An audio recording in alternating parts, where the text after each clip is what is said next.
Fellas, I feel like it's the perfect time to do another tier list on who has the best chin in the UFC, and I understand this is quite a saturated video, but I feel like every few months, a whole new bunch of fighters come along and test their chin, and I feel like the list needs to be updated very regularly.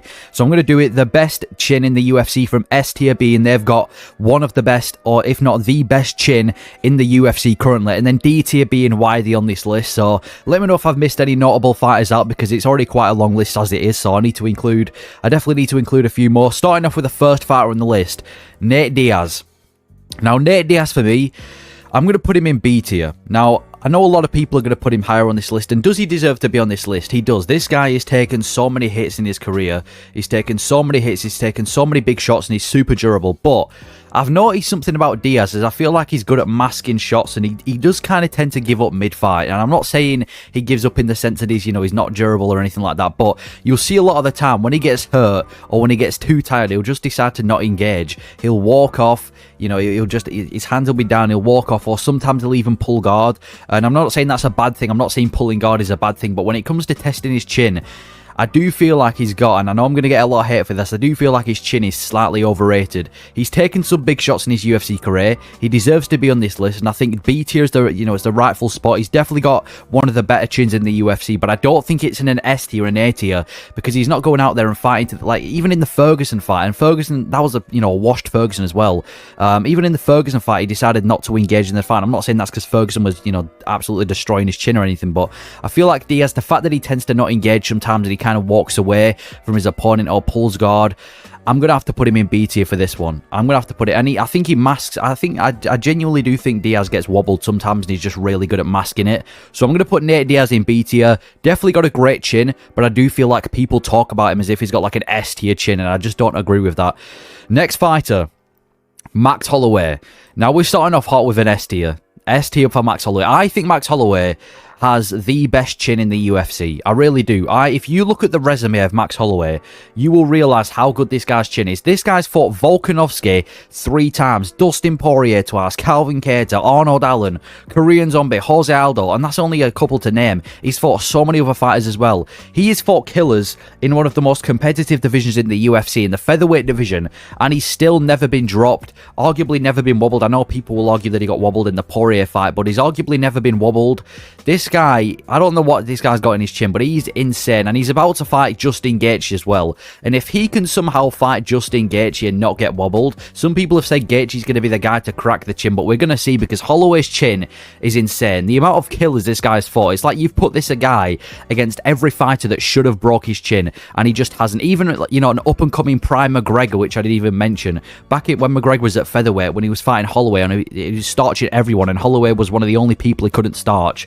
So Max Holloway, I think he deserves a rightful S tier. Yeah, definitely the best chin in the UFC in my opinion. Not only because the fact that he's fought so many killers, but you look at the division that he's in as well, and how competitive it is, and how he's been able to stay at the top for so long. I'm not saying he doesn't take beatings, but the fact that he can take these beatings and not even get dropped or wobbled is insane. So S tier for Max Holloway. I think he deserves that spot.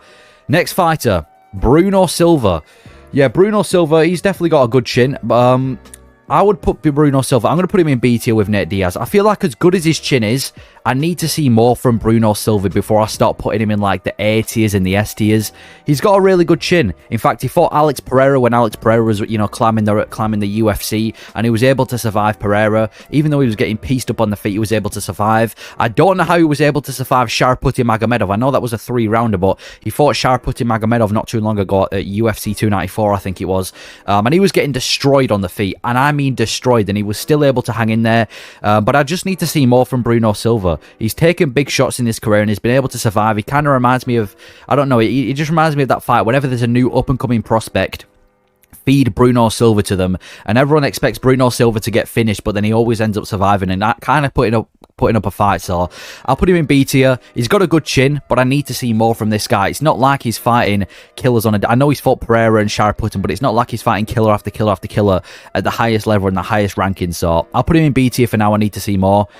Next fighter, Tony Ferguson. Yeah, I'm gonna have to put Tony Ferguson in C tier. Some will argue that he should be higher because of the insane career that he's had. Some will argue he's D tier because he might even go down the BJ Penn route and end up getting knocked out on the streets. Now, if we're talking about prime Tony Ferguson, he was an absolute monster. You know, he was once an immovable force. He was so tough. You know, he was in absolute dogfights in every single one of his fights. But ever since the Justin Gaethje fight, this guy has been broken. His chin's been broken, and I feel like that Gaethje fight really started to play an effect. I'm not going to talk about every single one of his losses since the Gaethje fight, but yeah, his chin's just definitely not there anymore. I think the Michael Chandler knockout was the cherry on top of it. You know, that was the one that really cemented Tony Ferguson's chin as being, you know, one of the worst. Even the Paddy Pimblett fight. Paddy Pimblett, and listen, I know Paddy Pimblett's massive for the lightweight division, and I do think he's got underrated hands, but for that guy to go out there and wobble Ferguson early on in the fight as well, it's just not looking good for Ferguson. And I feel like the more fights Ferguson takes, the lower down on this list he's going to get, because it's not looking good. He should retire. And it's going to get to the point where I know he said he wants to boxing match with Jake Paul, but Jake Paul would knock this guy out, and it's sad to see. So yeah, Tony Ferguson, I'm going C tier. If he keeps fighting, it's going to get to the point where he has one of the worst chins in the UFC. I know he's had this massive, incredible career where he's been able to, you know, hang in there for so long, but right now, I'm going to have to put him in C tier. So, C tier for Ferguson. Next fighter, Marvin Vettori. Oh, no, that's Jon Jones. Marvin Vettori. I'm going to put Marvin Vettori in S tier as well. Yeah, Marvin Vettori. I don't know how this guy has tanked so many big shots. Even in his last fight against Jared Cannonier, he got battered. He got absolutely battered by Jared Cannonier for 5 rounds. You know, Jared Cannonier, this hard hitter with insanely high output, and he was able to survive.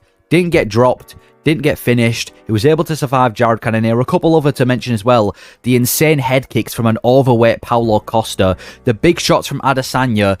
In both of the fights, to be honest. And this guy's never been finished in his entire UFC career.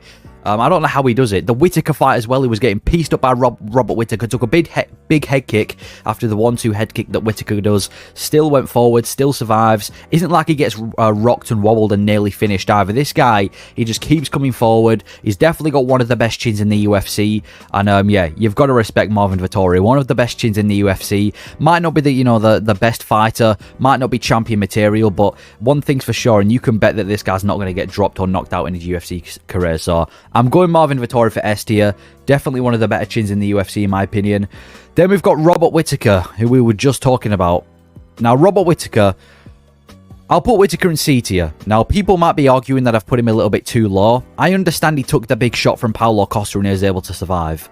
But the problem with Whittaker, I mean, first of all, that shot was literally right at the end of the round. I actually think if that fight would have gone on for longer, and I'm not going to say he would have got finished because, it's theoretical, but I'm not sure if he would have been able to survive if that round went on for an extra minute. But yeah, he survived the big shot against Costa, which he did. He's also survived a Yoel Romero, but I just feel like Robert Whittaker, when he gets caught with a big shot, his chin doesn't take it well, and I don't think his recovery's as good either. He's been wobbled by Dricus du Plessis by a jab. He got knocked out by Israel Adesanya, and yeah, I don't feel like Whittaker has the most reliable chin. He's a really, really good striker. He's insanely well-rounded. His fight IQ is great, and I feel like he's definitely one of the best middleweights in the world. But I feel like if this guy was to take a big shot, imagine Jared Cannonier was to hit. I know he's fought Cannonier before, but imagine Jared Cannonier was to hit this guy with a big shot. I'm not sure if I trust Whittaker's chin, and I'm not sure he would have survived against Costa if that first round would have gone longer than a minute. So, as good as he is, I just don't think he's got a reliable chin. So I'm going to go Robert Whittaker, C tier for this one. I can see him getting knocked out. I'm not saying he will because, again, he's super talented, but it wouldn't surprise me if he was eventually to get knocked out, at the end of the line. So I'm going Whittaker C tier. Then we've got Cody Garbrandt. Yeah, this guy's going to have to go in D tier, man. He was once such a skilled fighter, and to be honest, he's on a run right now. He's coming off a win over Brian Kelleher, and he's matched up against Davison Figueiredo at UFC 300, which, to be honest, I do think he gets knocked out because Figueiredo hits like a truck, and we're matching him up against a guy with no chin. Cody no chin. Yeah, he went on a 3-fight knockout losing streak at one point, which wasn't great. He also got knocked out by Kai Kara-France in the flyweight division just 2 years ago. I don't need to talk about it too much. He's got a terrible chin. One big shot against Cody Garbrandt, and I will admit his head movement's great, his defense is great, and overall his striking is great, but it's when he gets hit. I'm not saying he gets hit a lot, but it's when he gets hit, it really affects this guy's chin. And one big shot from any fighter, I don't care who it is, especially if it's a guy like Figueiredo, I don't think Garbrandt, I don't think it's going to be the last time Garbrandt got knocked out against France. I definitely see if he keeps climbing the rankings, he's going to get knocked out again. Garbrandt, D tier, definitely not got one of the best chins in the UFC. Next fighter, Pedro Munhoz just fought at UFC, what was it, UFC 299? Yeah, I'm going to put this guy in A tier. He's got a really, really good chin. In fact, this guy's resume is insanely underrated. I mean, he comes to scrapping every single fight. We saw in his last fight against Phillips as well. Came to scrap and took some big shots. He's fought the likes of Sean O'Malley. I understand it stopped in the second round due to an eye poke, but he's fought the likes of Sean O'Malley, Marlon Vera, Jose Aldo, Frankie Edgar, Dominic Cruz. Essentially, this guy's just fought a massive list of opponents. Does he win every fight? No. But he comes to scrapping every fight. He's got an insanely high output type of style, and he's never been knocked out in the UFC. The fact, similar to Holloway, the fact that he's fought so many killers, never been knocked out in his UFC career, and he's got a very kind of scrappy, high output style. Pedro Munhoz, I don't think he gets the respect he deserves for the chin he's got. I'm going to put him in A tier for now. Yeah, very, very good chin does Pedro Munhoz. Next fighter, one that was actually, I almost dragged up at the beginning of the video. Jon Jones. I think Jon Jones, similar to Pedro Munhoz, he has a very underrated chin. I'm going to put it in A tier. Now, I understand that Jon Jones doesn't really tend to engage in boxing. He doesn't tend to engage in scraps. When we think of Jon Jones, we don't think of him getting out there, you know, trading with people on the feet. But this guy's been around for so long. He's fought so many killers, so many guys on... I know Jon Jones was on juice as well, but, you know, a lot of his opponents were on juice as well. This guy's been around for so long. He's fought 3 different generations of champions.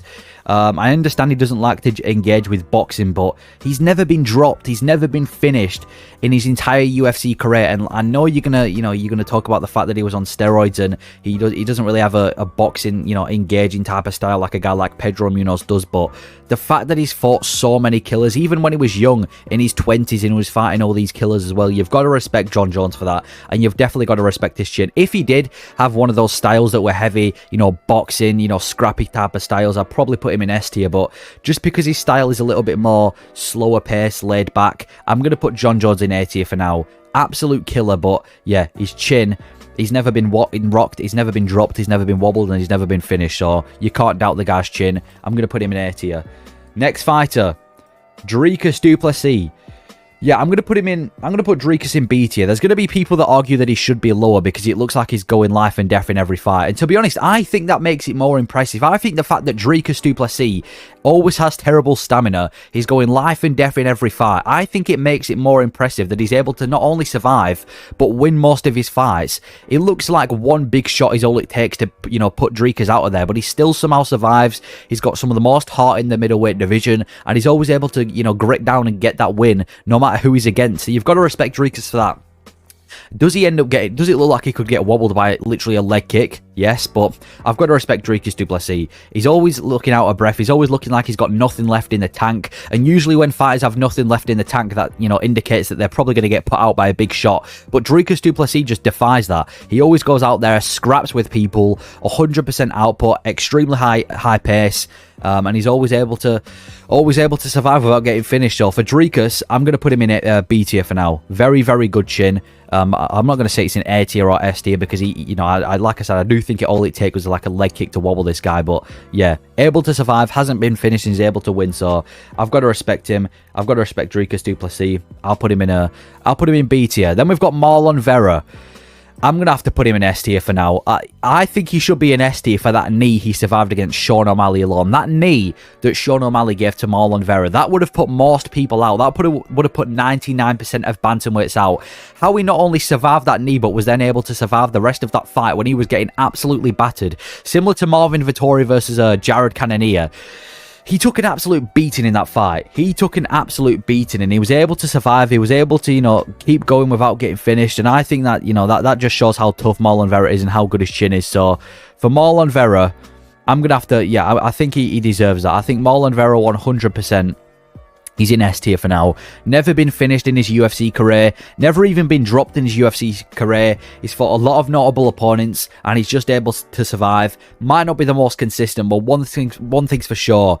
This guy has got an amazing chin. I think that the cherry in the top was the Sean O'Malley fight. Yeah, Marlon Vera, S tier chin, 100%. And then final fighter on this list, We've got Dominic Reyes. I'm going to have to put him in D tier. Yeah, this guy was once such an intriguing prospect in the UFC, an intriguing contender. And I feel like ever since he fought Jon Jones, he was never the same. He's currently on a 3-fight losing streak, all by knockout. And I feel like just most light heavyweight contenders will be able to put Dominic Reyes out with ease. His chin's just not the same. He's just not the same fighter anymore. And yeah, that Jones fight, I don't know what happened, but that Jones fight really must have just taken something out of this guy, because he's never been the same.